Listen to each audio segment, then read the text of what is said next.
시골내라고 무시했는데 망해가는 가문 살리고 100억 자산가 된 역전의 며느리.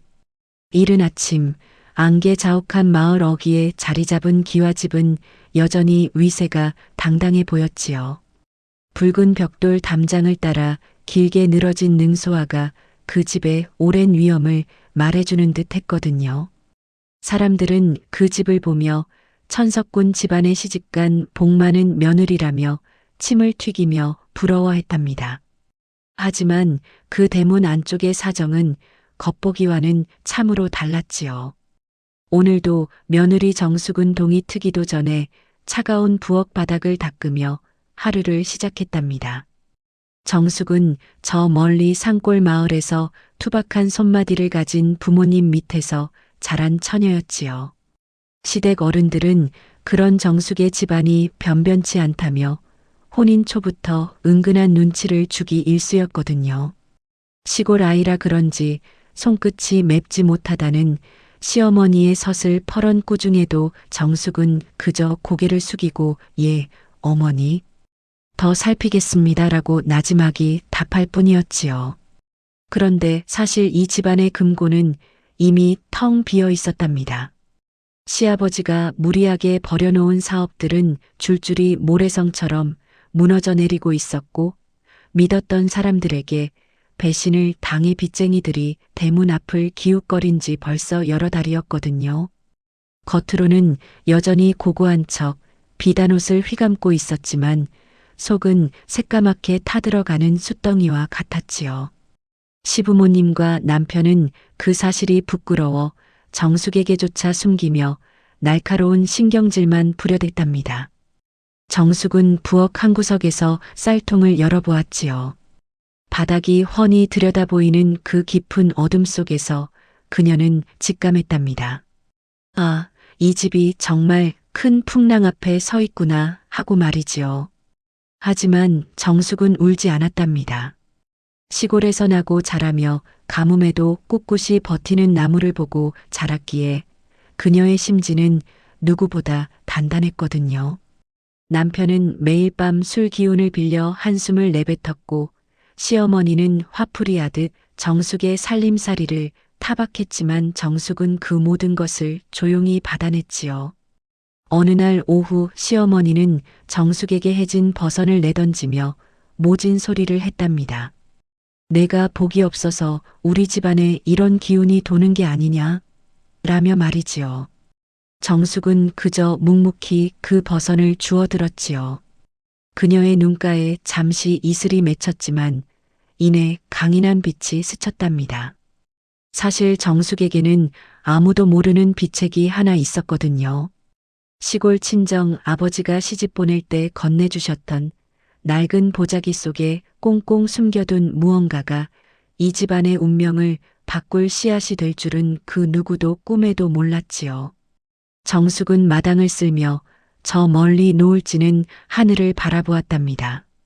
바람이 차가워지는 것을 보니 곧 시련의 계절이 올 것만 같았지요.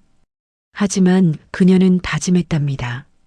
비바람이 몰아쳐도 이 집의 기둥만은 반드시 지켜내겠노라고 말이지요. 며느리라는 이름 뒤에 숨겨진 그녀의 진짜 힘이 조금씩 깨어나기 시작한 것은 바로 그 무렵이었답니다. 찬바람이 문풍지를 울리던 어느 깊은 밤이었지요. 안방에서는 시아버지의 깊은 탄식과 함께 서류 뭉치가 바닥에 흩어지는 소리가 들려왔답니다. 결국 올 것이 오고야 만 것이었거든요. 그동안 체면 때문에 쉬쉬하며 가려왔던 빚더미가 산더미처럼 불어나 이제는 이뉴서 깊은 기와집마저 남의 손에 넘어가게 생겼으니 시부모님의 가슴은 오죽 타들어갔겠습니까? 이튿날 아침 시어머니는 평소보다 더 모진 안색으로 정숙을 불러 세웠답니다. 집안 꼴이 이 지경인데 너는 어쩜 그리 태평하냐? 시골에서 올 때 가져온 것 하나 없으면서 밥그릇 비우는 것만은 1등이구나. 라며 차마 입에 담지 못할 말들을 쏟아냈지요. 하지만 정숙은 그 가시돋친 말들을 다 듣고서도 화 한 번 내지 않았답니다. 오히려 정숙은 시어머니의 거칠어진 손을 가만히 내려다보며 속으로 눈물을 삼켰지요. 어머니, 곧 이 모진 세월이 지나갈 겁니다. 라고 되뇌면서 말이지요. 정숙은 그 길로 방에 들어가 친정아버지가 주셨던 낡은 보자기를 꺼냈답니다. 그 속에는 누런 종이 뭉치와 함께 흙이 묻은 작은 단지 하나가 들어 있었거든요. 사실 정숙의 친정은 그저 가난한 농가가 아니었지요. 대대로 토지를 연구하고 땅의 기운을 다스려 죽어가는 작물도 살려내는 숨은 종자 명가였답니다. 친정아버지는 정숙을 시집 보내며 이것이 내 목숨줄이자 내가 머물 집을 지킬 마지막 보루가 될 게다. 라고 신신당부하셨지요. 그날 오후 정숙은 처음으로 시어머니께 당당히 허락을 구했답니다. 어머니, 뒷산 자락에 버려진 황무지를 제가 좀 돌봐도 되겠습니까? 라고 말이지요. 시어머니는 코웃음을 치며 그 돌짝밭에서 뭐가 나오겠냐마는 놀면 뭐하겠니? 가서 몸뚱이라도 놀려라. 라며 냉정하게 뒤돌아섰지요. 정숙은 그 길로 호미 한 자루를 들고 산으로 향했답니다. 마을 사람들은 비단치마 대신 몸빼 바지를 입고 산을 오르는 정숙을 보며 수군거렸지요. 부잣집 며느리가 미쳤나 봐. 그 척박한 땅을 파서 뭐 하려고 저러나. 라며 손가락질했거든요. 하지만 정숙은 아랑곳하지 않았답니다. 그녀는 알고 있었지요. 모두가 버린 그 땅이 사실은 가장 귀한 기운을 품고 있다는 것을 말이지요. 정숙은 손톱 밑에 흙이 박히고 무릎이 진물로 헐 때까지 땅을 일구고 친정에서 가져온 비밀스러운 종자들을 심었답니다. 밤마다 정숙은 남몰래 뒷산에 올라가 어린 싹들에게 물을 주며 말을 걸었지요. 조금만 견뎌다오. 너희가 살아야 이 집안이 살 수 있단다. 라며 애틋한 마음을 전했거든요. 남편은 사업의 실패에 매일 술로 세월을 보내며 정숙을 거들떠보지도 않았지만 정숙은 묵묵히 혼자만의 전쟁을 치르고 있었답니다. 아무도 알아주지 않는 외로운 싸움이었지만 정숙의 눈빛은 시간이 갈수록 더욱 맑고 형형하게 빛났지요. 그렇게 한 달이 지나고 두 달이 지날 무렵 정숙이 일구던 황무지에서 기적 같은 일이 벌어지기 시작했답니다. 시든 배추 한 포기도 자라지 못한다던 그 땅 위로 세상에서 본 적 없는 신비로운 빛깔의 약초 싹이 돋아나기 시작한 것이었지요. 그것이 무너져가는 이 집안의 기둥을 다시 세울 황금줄기가 될 줄은 아직 집안 식구들 중 그 누구도 눈치채지 못했답니다. 정숙이 정성으로 일군 그 척박한 땅에서 피어난 작은 생명들이 이제는 마을 전체를 뒤흔들 준비를 하고 있었답니다. 어느덧 계절은 깊어지고 시댁의 가세는 그야말로 벼랑 끝까지 밀려나고 말았답니다. 대문 밖에는 빚쟁이들의 고함이 끊이지 않았고 집안의 가구들에는 빨간 딱지가 붙기 시작했거든요. 시어머니는 그 와중에도 옛 명성을 놓지 못해 텅 빈 찬장을 뒤로하고 마지막 남은 금가락지를 만지작거리며 눈물 짓고 있었지요. 내 팔자가 어쩌다 이렇게 됐나 하시며 정숙에게 그 화살을 돌리곤 하셨답니다. 정숙은 그 모진 소리를 다 들으면서도 묵묵히 부엌 아궁이에 불을 지폈지요. 그녀의 손은 어느새 거칠어질 대로 거칠어져 있었답니다. 고운 새댁의 손은 온데간데였고 손톱 밑에는 지워지지 않는 흙대가 깊게 박혀 있었거든요. 시어머니는 그런 정숙의 손을 보며 품위 없게 그게 무슨 꼴이냐며 혀를 차셨지만 사실 정숙은 그 손으로 밤마다 산에서 자라나는 기적을 어루만지고 있었지요. 정숙이 심은 것은 단순한 약초가 아니었답니다. 그것은 친정 가문에서 수백 년간 지켜온 기후가 아무리 나빠도 약효가 10배나 강해지는 자운삼이라는 전설적인 약용 식물이었거든요. 남들이 보기엔 그저 잡초처럼 보였겠지만 그 뿌리 하나하나가 금덩이보다 더한 가치를 품고 있었지요. 정숙은 그 어린 삶들이 자리를 잡을 때까지 자신의 옷을 찢어 비바람을 막아주며 지극정성으로 돌보았답니다. 그러던 어느 날 서울에서 큰 약재상을 운영한다는 한 노신사가 마을을 방문했지요. 그는 전국을 돌며 귀한 약재를 찾고 있었는데 우연히 정숙의 뒷산 근처를 지나가게 되었답니다. 노신사는 코끝을 스치는 은은하고도 묵직한 향기에 발걸음을 멈췄지요. 이건 보통 향기가 아니다. 도대체 어디서 나는 것이냐?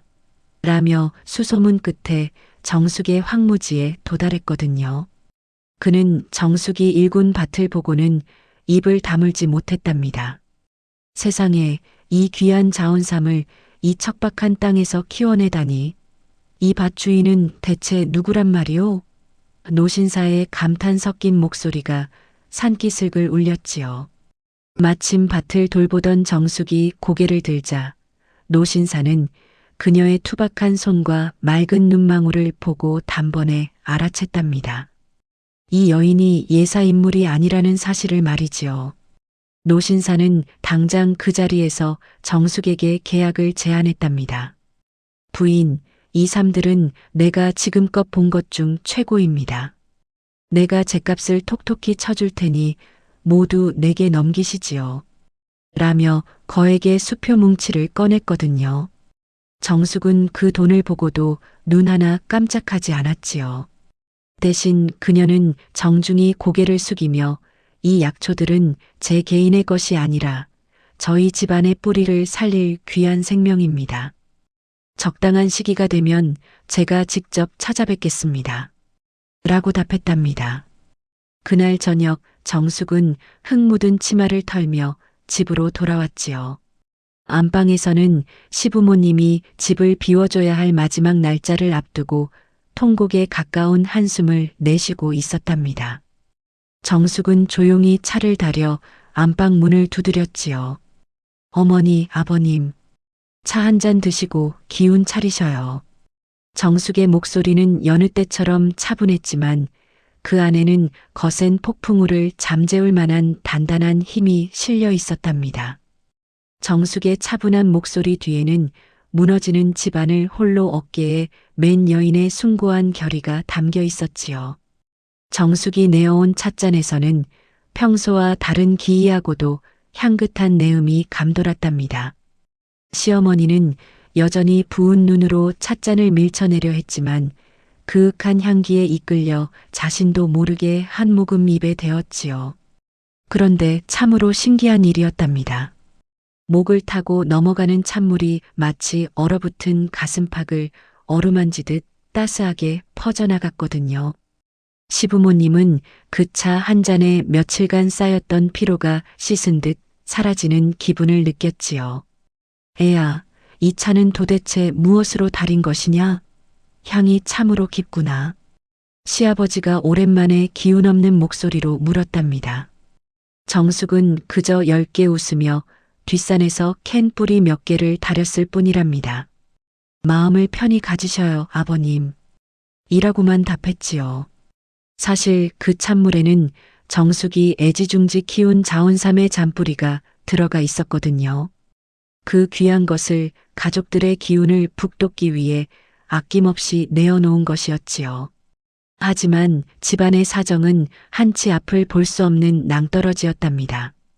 다음 날이면 빚쟁이들이 들이닥쳐 이 대대로 내려온 기와집을 차지하기로 한 날이었거든요. 남편은 제풀에 지쳐 방구석에서 헛소리만 중얼거렸고 시어머니는 마지막 자존심인 비단 옷가지를 챙기며 흐느꼈지요. 평생을 이 집에서 보냈는데 이제 늙끔하게 어디로 간단 말이냐 하며 정숙을 원망 섞인 눈으로 쳐다봤답니다. 그때였지요.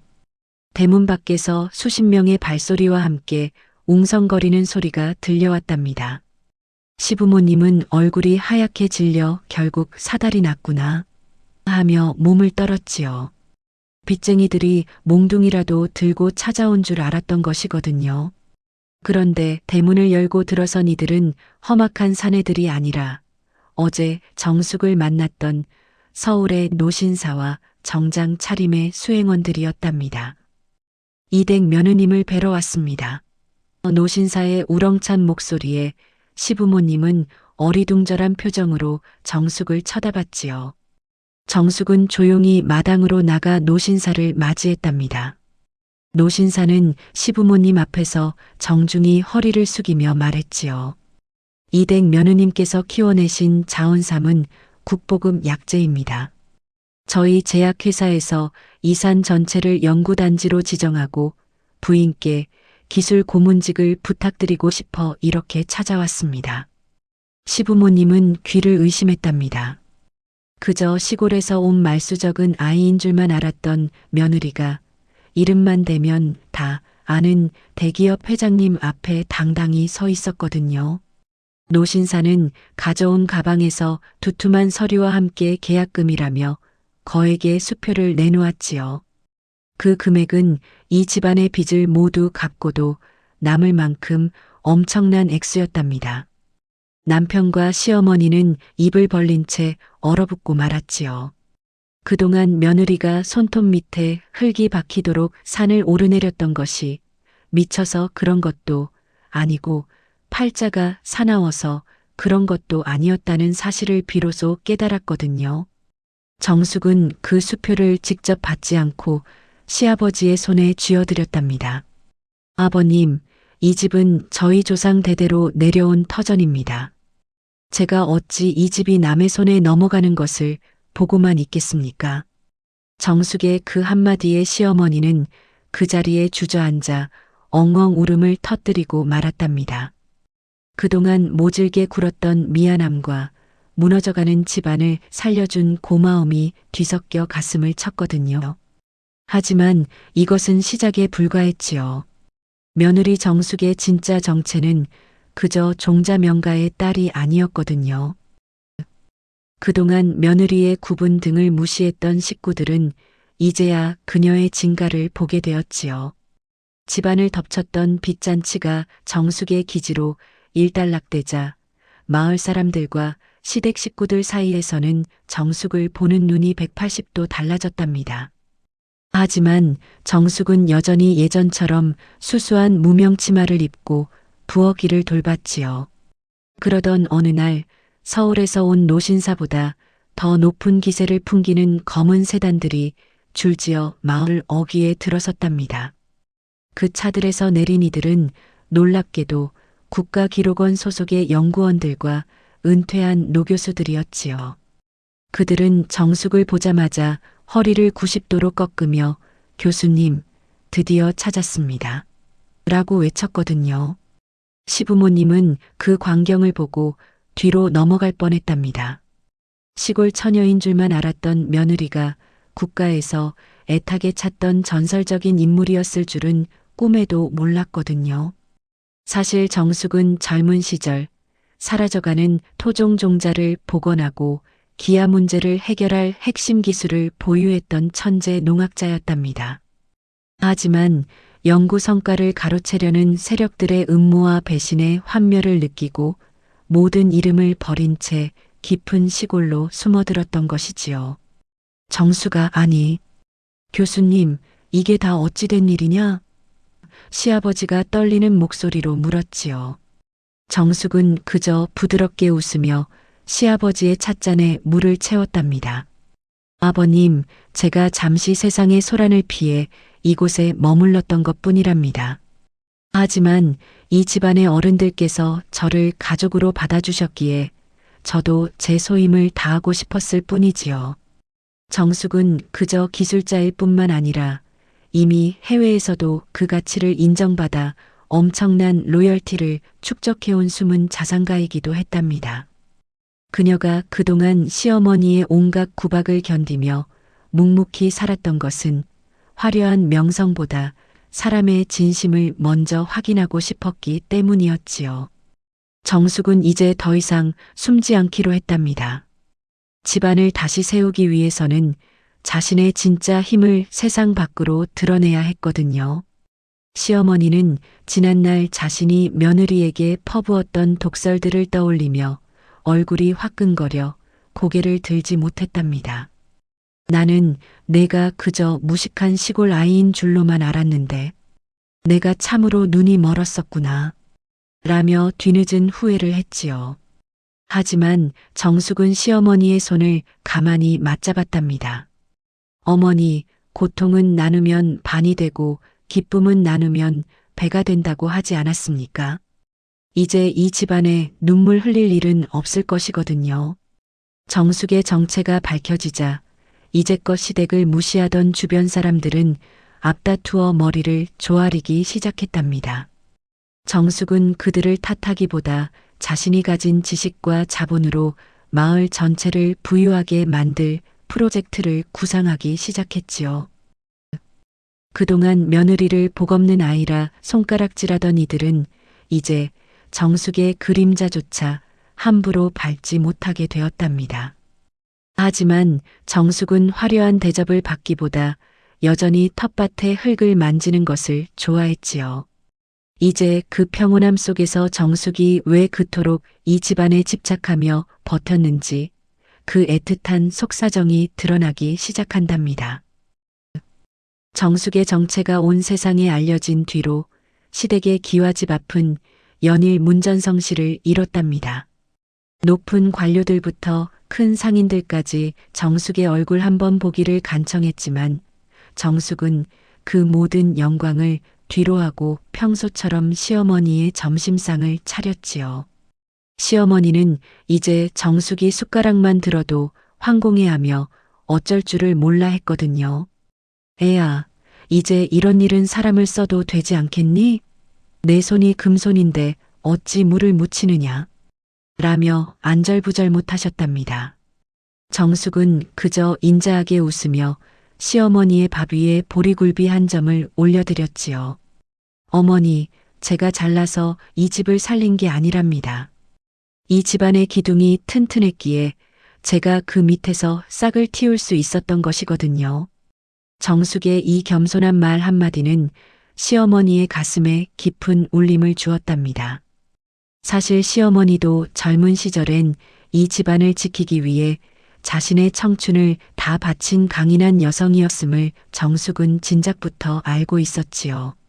한편 방황하던 남편도 아내의 진짜 모습을 보고는 큰 충격을 받았답니다.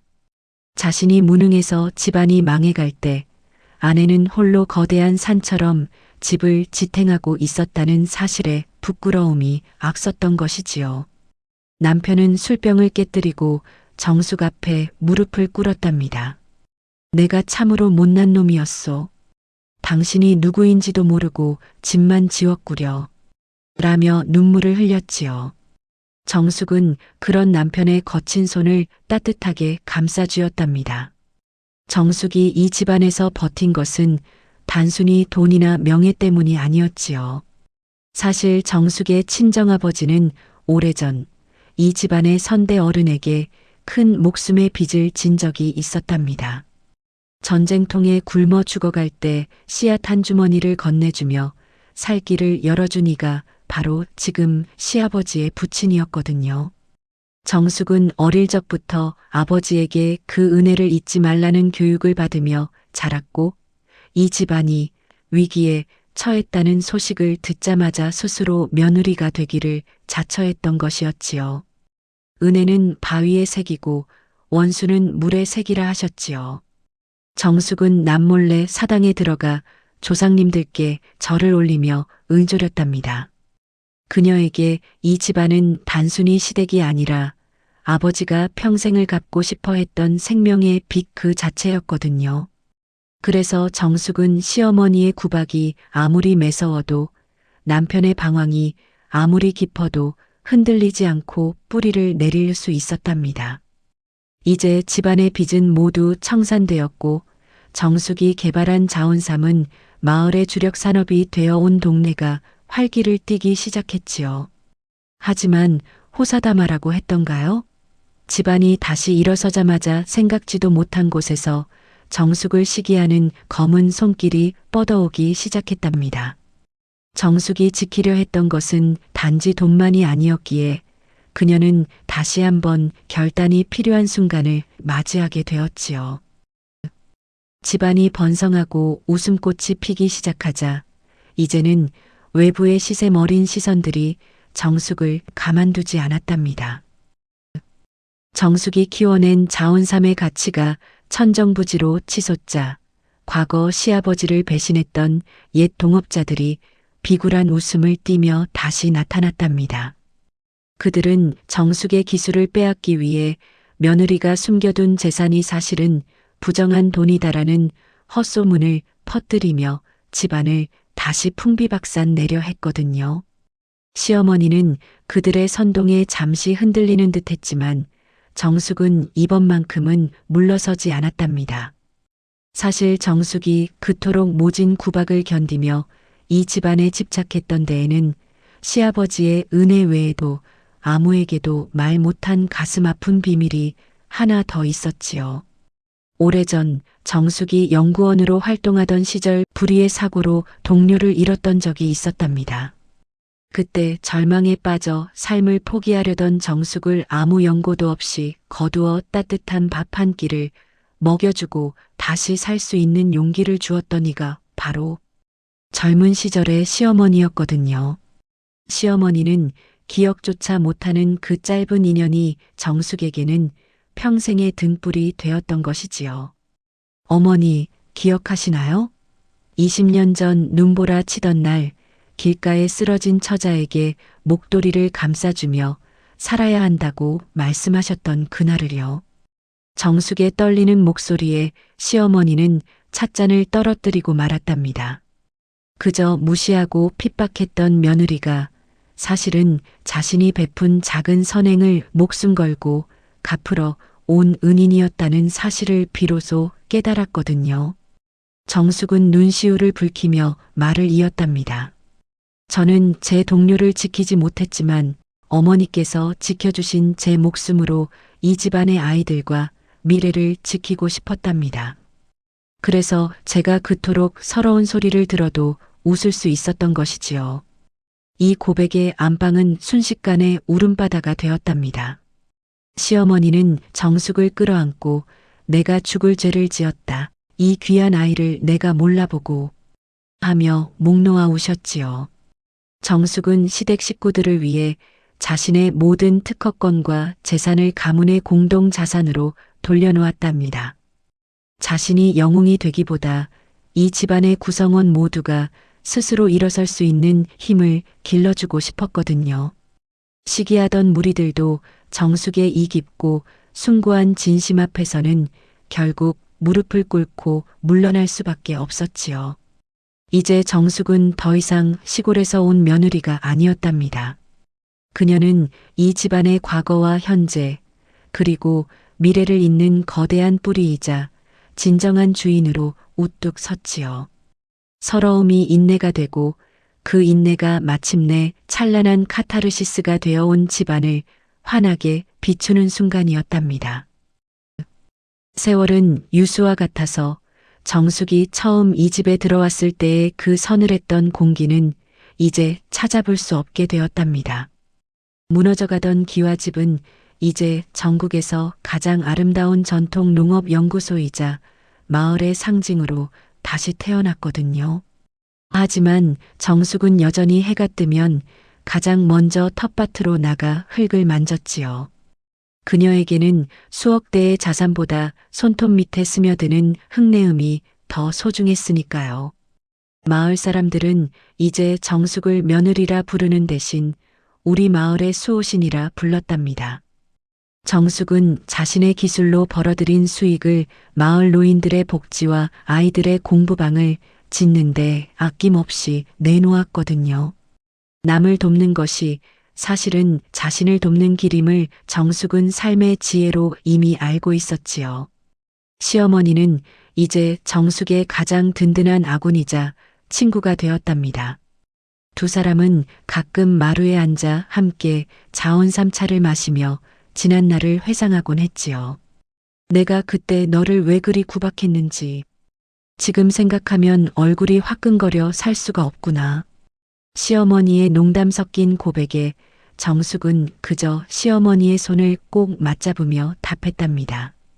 어머니, 그 모진 시간이 있었기에 지금의 평온함이 더 달콤한 것이 아니겠어요. 남편 또한 완전히 새 사람이 되었답니다.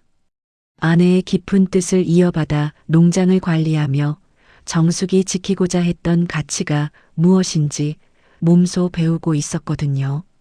집안은 이제 물질적인 풍요를 넘어 서로를 아끼고 존중하는 마음으로 꽉 차 있었답니다. 겉만 번지르르 했던 기와집이 이제야 비로소 사람 냄새 나는 진짜 집이 된 것이지요. 어느 노을 지는 저녁 정숙은 산마루에 올라 마을을 굽어보았답니다. 척박했던 돌밭이 초록빛 생명력으로 가득 찬 것을 보며 그녀는 조용히 미소 지었지요. 누군가는 그녀를 영웅이라 부르지만 정숙은 자신이 그저 땅에 씨앗을 심고 기다릴 줄 아는 정직한 농부일 뿐이라고 생각했답니다. 시련은 계절처럼 지나가고 진심은 반드시 열매를 맺는다는 진리를 그녀는 온몸으로 증명해낸 것이거든요. 이제 우리 정숙 씨는 더 이상 숨어 지내지 않는답니다. 당당하게 자신의 이름을 걸고 이 땅의 모든 소중한 것들을 지켜나가는 큰 나무가 되었지요. 긴 세월을 인내하며 꽃을 피워낸 그녀의 이야기는 오늘을 살아가는 우리에게도 따뜻한 위로와 용기를 전해주고 있답니다. 참으로 장하고 고운 삶이 아닐 수 없지요.